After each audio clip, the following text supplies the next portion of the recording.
नमस्कार दोस्तों, concept king में आपका स्वागत है। आज जो हम चैप्टर पढ़ने वाले हैं उसका नाम आर्द्रता है, ह्यूमिडिटी। तो चलिए इससे क्वेश्चन देखते हैं किस प्रकार के क्वेश्चन एग्जाम में पूछे गए हैं। पहला क्वेश्चन अगर आप देखेंगे, वायुमंडल में नमी की मात्रा अक्षांश से संबंध है। अगर आप कारण को पढ़ेंगे, नमी को जलवाष्प के रूप में रखने की क्षमता तापमान से संबंध है। तो दोनों ही स्टेटमेंट क्या है आपके बिल्कुल राइट है, क्योंकि वायुमंडल में नमी की मात्रा अक्षांश से संबंध होती है। और जो दूसरा ऑप्शन में कारण लिखा है कि नमी को जलवाष्प के रूप में रखने की क्षमता तापमान से संबंध है। देखिए, तापमान से टेम्परेचर से संबंध होता है। तो कथन भी ठीक है आपका और कारण भी ठीक है। तो और इसकी सही व्याख्या भी करता है।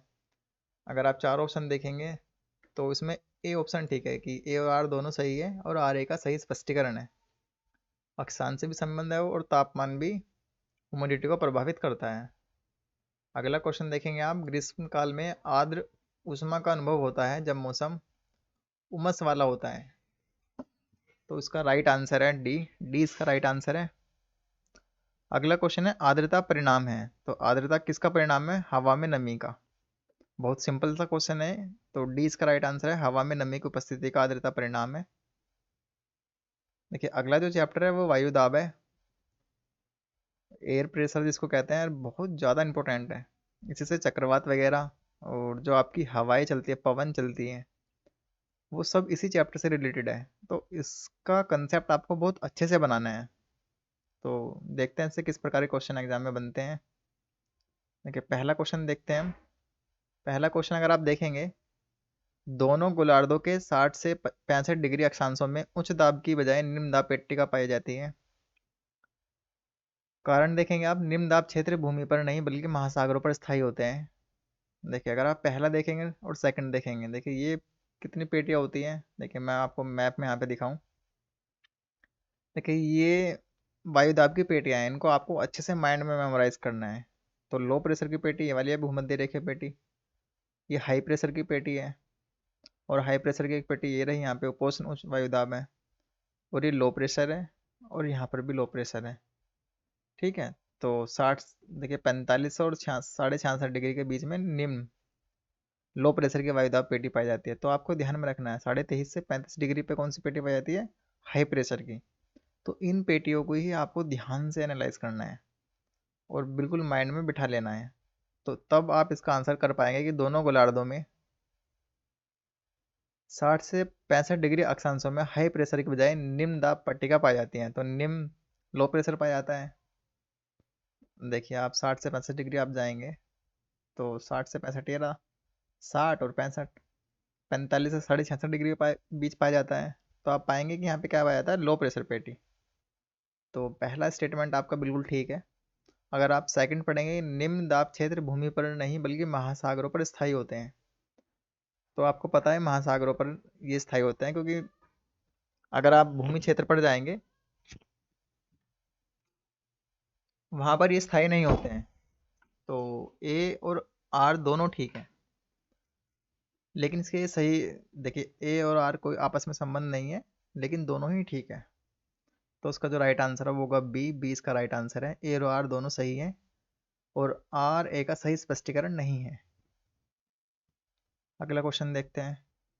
देखिए, अगला क्वेश्चन है, निम्न अक्षांशों में से किसे आप हॉर्स अक्षांश से संबंध करेंगे? देखिए, अक्षांश किसे कहते हैं आपको पता है? 30 डिग्री अक्षांश। देखिए, अगर आपको मैप दिखाऊं मैं, तो 23.5 डिग्री से 30 डिग्री या 30 से 35 डिग्री के जो बीच का जो क्षेत्र है, उसको अक्ष अक्षांश कहते हैं उसको। ठीक है ना, हॉर्स अक्षांश। तो राइट आंसर इसका कौन सा हो गया? 30 डिग्री वाला। आगे बढ़ते हैं। देखिए, अगला क्वेश्चन अगर आप देखेंगे, सागरों के ऊपर लगभग 30 से 35 डिग्री उत्तर और दक्षिण अक्षांश पर विद्यमान दो कटिबंधों में से प्रत्येक हॉर्स अक्षांश कहलाता है। तो बिल्कुल ठीक है, हॉर्स अक्षांश निम्न वायुदाब पेटिका है। तो ये गलत है। तो पहला स्टेटमेंट ठीक है। अगर आप देखेंगे अक्षांश कौन सा है, तो हाई प्रेशर बेल्ट है। हाई प्रेशर है, ये भी हाई प्रेशर है।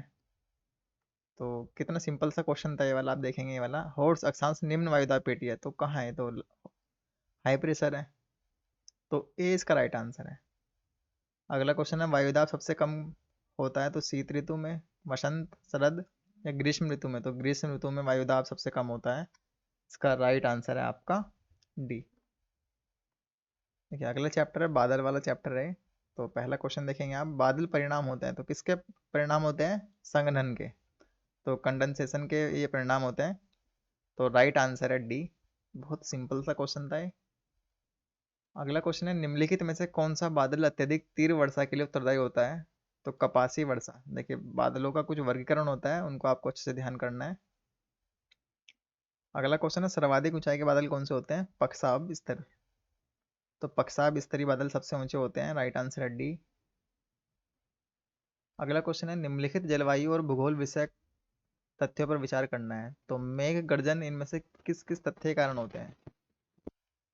देखिए चार ऑप्शन है, फर्स्ट सेकंड थर्ड और फोर्थ। और आपको बताना है इसमें से मेघ गर्जन इनमें से किस वजह से होते हैं। देखिए संघनन आप पढ़ेंगे तो ये तो राइट आंसर है, इसकी वजह से होता ही है। उच्च ताप में आर्द्रता ज़्यादा होगी तो फर्स्ट और सेकंड में ठीक होगा। पर्वत विज्ञान और वर्टिकल हवा। देखिए पर्वत विज्ञान का तो उससे कोई मतलब ही नहीं है। और वर्टिकल हवा, तो फर्स्ट सेकंड और फोर्थ, तो सी इसका राइट आंसर है। सिंपल सा क्वेश्चन है। आगे बढ़ते हैं।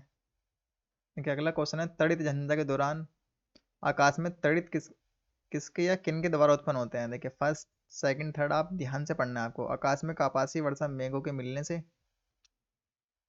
सेकंड पढ़ेंगे तड़ित से जो वर्षा मेघों को पृथक करती है। थर्ड पढ़ेंगे हवा और जल कणों के ऊपर की ओर तीव्र चलन से। देखिए आपको ध्यान से पढ़ना है, तड़ित झंझा पूरा कंसेप्ट है। तो तड़ित झंझा या थंडर स्टॉर्म इसको कहते हैं, ये किसकी वजह से उत्पन्न होते हैं? तो फर्स्ट सेकंड थर्ड पढ़ेंगे इनमें से।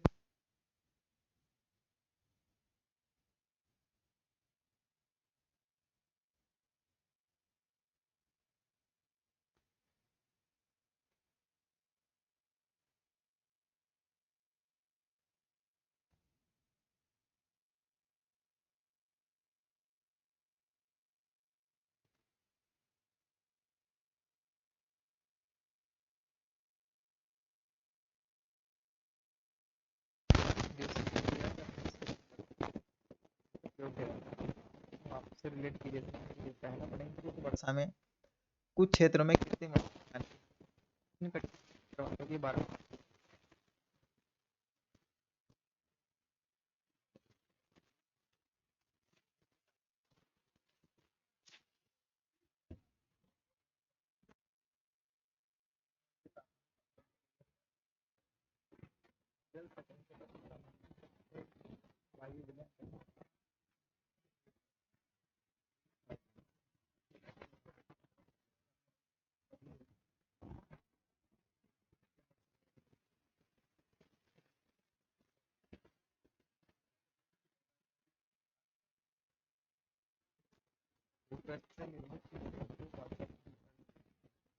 पृथ्वी के विकिरण को बादल वापस परावर्तित कर का क्षैतिज रातों में भूपृष्ठ का तापमान कम होता है।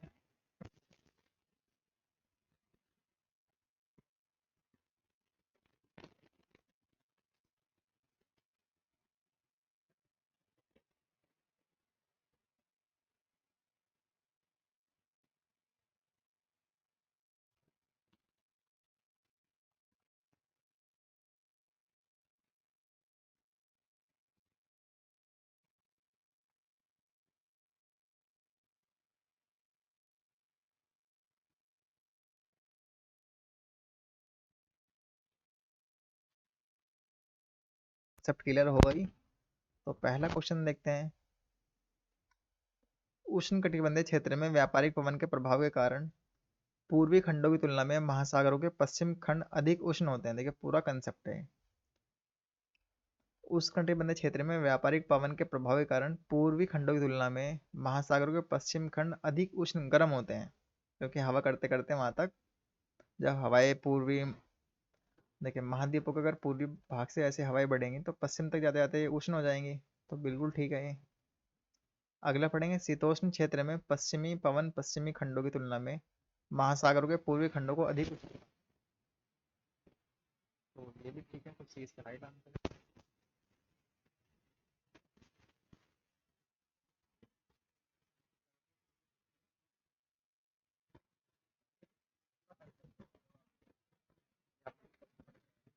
तो देखिए व्यापारिक पवन जब महाद्वीपों के पूर्व में पूरब से बढ़ती हैं पश्चिम की तरफ, तो पूरब में हवा करते चल वर्षा करते चली जाएंगी। जब वर्षा करेंगी, जब पश्चिम में पहुंच जाएंगी ये, तो वर्षा, जो इनकी आर्द्रता की क्षमता है वो तो खत्म हो जाएगी, वे उष्ण हो जाएंगी। ये क्या है, शुष्क हो जाएंगी, उष्ण, पश्चिम में भाग जाएंगी, और तो ये सब कंसेप्ट आपका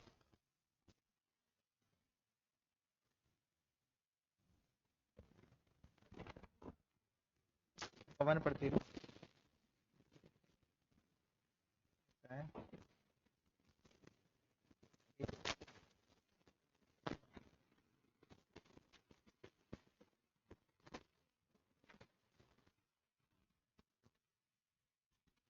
कारण पढ़ेंगे।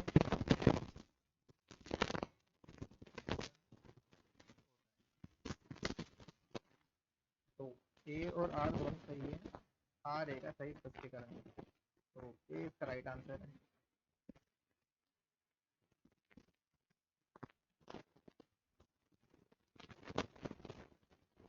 अगला ऑप्शन है, अगला क्वेश्चन है, हवा के पैटर्न दक्षिण भारत में घड़ी की सुई, दक्षिण भारत में उत्तरी गोलार्ध में घड़ी की सुई में विकसित होते हैं। उत्तरी और दक्षिण भारत में हवा के पैटर्न प्रभावित होते हैं। गलत है, क्योंकि दक्षिणी गोलार्ध में क्या होता है, लेफ्ट, वामावर्त, और उत्तरी गोलार्ध में होता है दक्षिणावर्त। देखिए यहाँ पे इन्होंने कर दिया है, जबकि आर आपका ठीक है, तो ये इसका राइट आंसर है।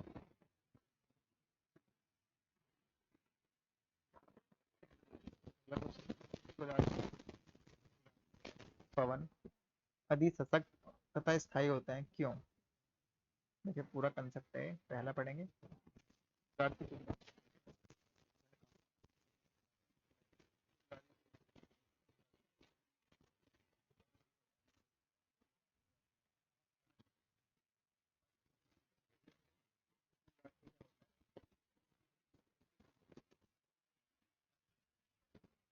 में अधिक स्थायी होते हैं, तो ये स्टेटमेंट सॉल्व कीजिए, तो ये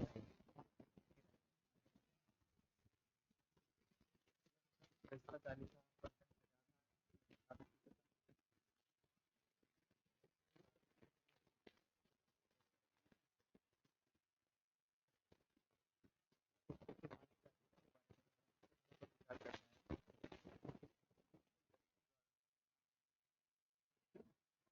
ये बड़ी शक्ति और इस क्षेत्र में रहते हैं।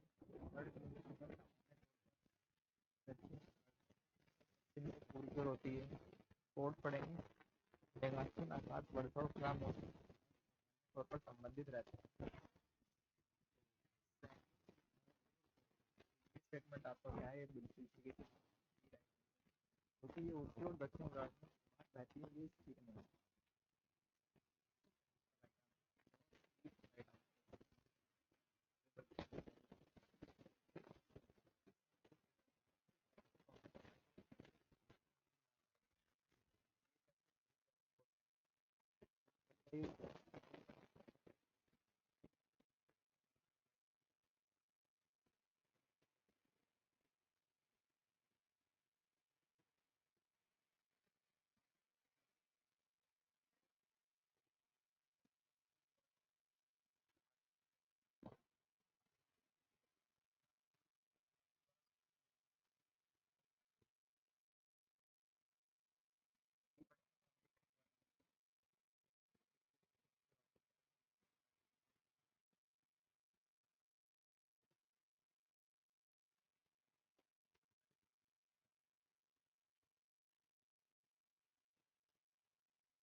पवनों का मौसम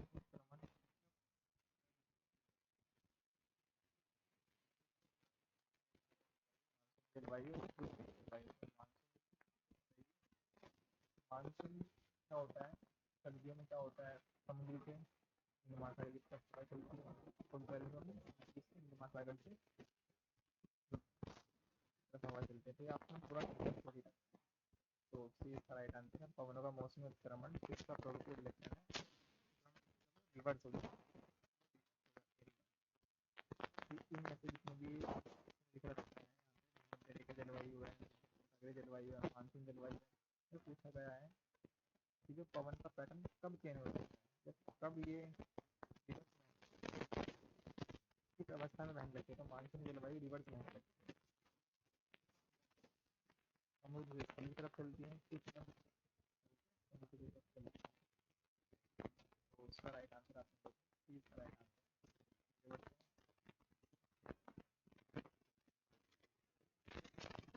चैप्टर को समझने का उन्हें लोकल पिंड है, उनको कुछ नाम है बार बार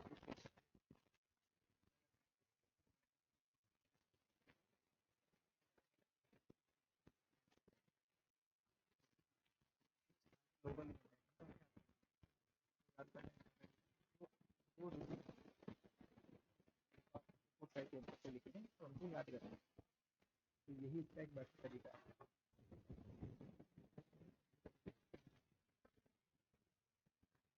हाँ चलती हैं आप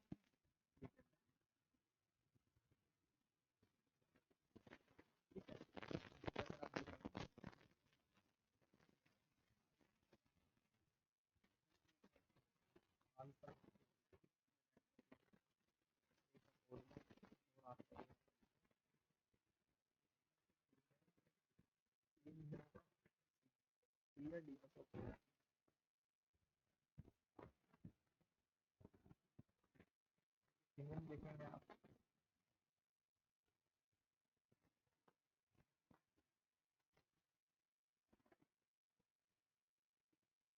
सिमोन कहाँ पे चलती है,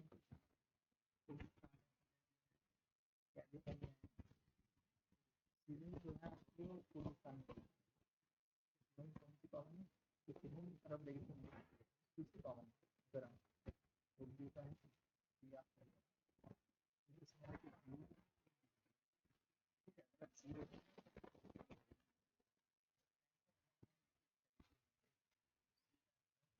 का चलती है अर्जेंटीना। तो ठीक है ये वाली इसका राइट आंसर है। आपको जो रिपीट है देखिए इतनी सारी चीज फैक्ट है, हम बहुत सारी चीजें याद नहीं हो पाएंगी, तो जितना हो सके आप उतना कर सकते हैं। बाकी जो क्वेश्चन यहाँ तक तो छेड़ना भी नहीं है, क्योंकि नेगेटिव में कट जाने में तो बेनिफिट नहीं होने वाला। फिफ्थ तक हम पहुँच गए हैं आंसर पे। अगला क्वेश्चन देखते हैं। ठीक है, फोन एक स्थानीय पवन है किसकी है, स्विट्जरलैंड की। तो आज यहाँ पे पूछा जाता है ना, फोन कहाँ की है, स्विट्जरलैंड। आल्प्स पर्वत आप देखेंगे तो नहीं फैला हुआ है, तो स्विट्जरलैंड की आप ऐसा नाम याद रखें। सीधा सीधा पूछेगा कि फोन कौन किसी का मिलता है, स्विट्जरलैंड या आल्प्स पर्वत। अगला क्वेश्चन आप देखेंगे, निम्नलिखित में से कौन सा योजना सही सम्मिलित नहीं है। एक फोन है पर्वत, तो ये तो ठीक है। मिस्टर राइन घाटी, हमसे मिस्र घाटी, तो सी और डी भी ठीक है, फिर बी ठीक नहीं है। तो बोरा पोलैंड, बोरा कहाँ चलती है, एडियाटिक सागर, तो एडियाटिक सागर में चलती है, तो पोलैंड इसका आंसर नहीं है। तो बी इसका राइट आंसर है। अगला क्वेश्चन है, निम्नलिखित में से कौन सा योजना सही सम्मिलित नहीं है। तो बिल्जार्ड सी, तो राइट आंसर है सी, बिल्जार्ड सी। आगे बढ़ते हैं। देखिए अगला क्वेश्चन है, निम्न स्थानों में से किस एक में रुधिर वर्षा होती है। इटली में रुधिर वर्षा होती है, तो राइट आंसर है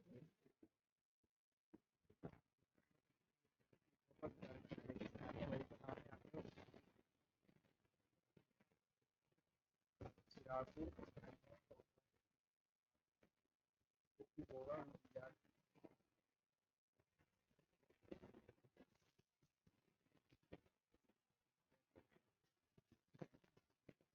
कौन सही सुनिश्चित नहीं है, तो सिराकू फ्रांस में नहीं चलती है, ये भूमध्य सागरीय पवन है। बोरा आपकी इटली में चलती है, और बिल्जार्ड कनाडा, तो सेकंड और कि फर्स्ट ठीक नहीं है, तो ए इसका राइट आंसर हुआ। आगे बढ़ते हैं। देखिए अगला क्वेश्चन आप देखेंगे, संयुक्त राज्य अमेरिका के मध्य मैदानों पर चीनूक हवाओं का क्या प्रभाव पड़ता है। ये जाड़े का तापमान बढ़ जाता है इनसे, ठीक है। जो ठंड का तापमान है क्या होता है, बढ़ जाता है चीनूक हवाओं से, क्योंकि ठंडी हवाएं होती है। सॉरी, चीनूक जो होती है दोस्तों गर्म और शुष्क पवन होती है, तो इससे क्या होता है, ठंड का तापमान बढ़ जाता है। तो इसका राइट आंसर कौन सा हुआ, ए इसका राइट आंसर है। देखिए कैसे बढ़ते हैं, चीनूक का अर्थ होता है हिमबख्शी। ये रोकी पर्वतों के पूर्वी ढालों के सहारे चलने वाली गर्म तथा शुष्क पवन है, जो दक्षिण में कोलोराडो के दक्षिण भाग से उत्तर में कनाडा के ब्रिटिश कोलंबिया तक प्रवाहित होती है। इसके प्रभाव से जाड़े का तापमान बढ़ जाता है तथा बर्फ पिघल जाती है एवं शीतकाल में हरी भरी घासें उग जाती है। यह पशुपालकों के लिए लाभदायक होती है। तो ये ऑप्शन आपने देखा है, इसको आप पढ़ सकते हैं। तो इसका राइट आंसर कौन सा है कि ठंड का तापमान से बढ़ जाता है, क्योंकि ये क्या करती है, बर्फ के पहाड़ों को पिघला देती है। ठीक है, बर्फ पिघलती है इससे। तो राइट आंसर कौन सा हुआ, ए इसका राइट आंसर हुआ। आगे बढ़ते हैं।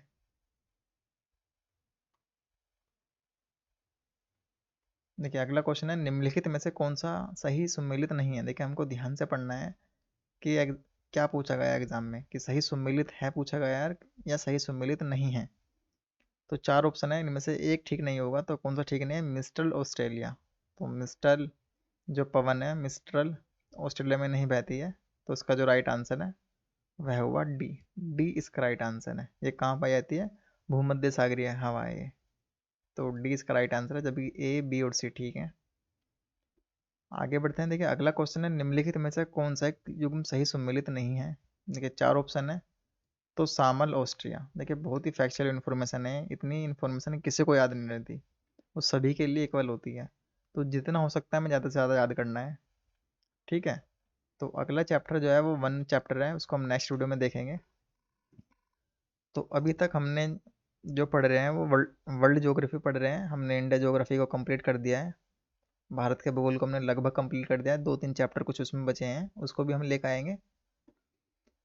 तो नेक्स्ट वीडियो मिलते हैं, तब तक के लिए धन्यवाद। Thank you for watching. अगर वीडियो आपको अच्छी लगे तो प्लीज़ लाइक करें।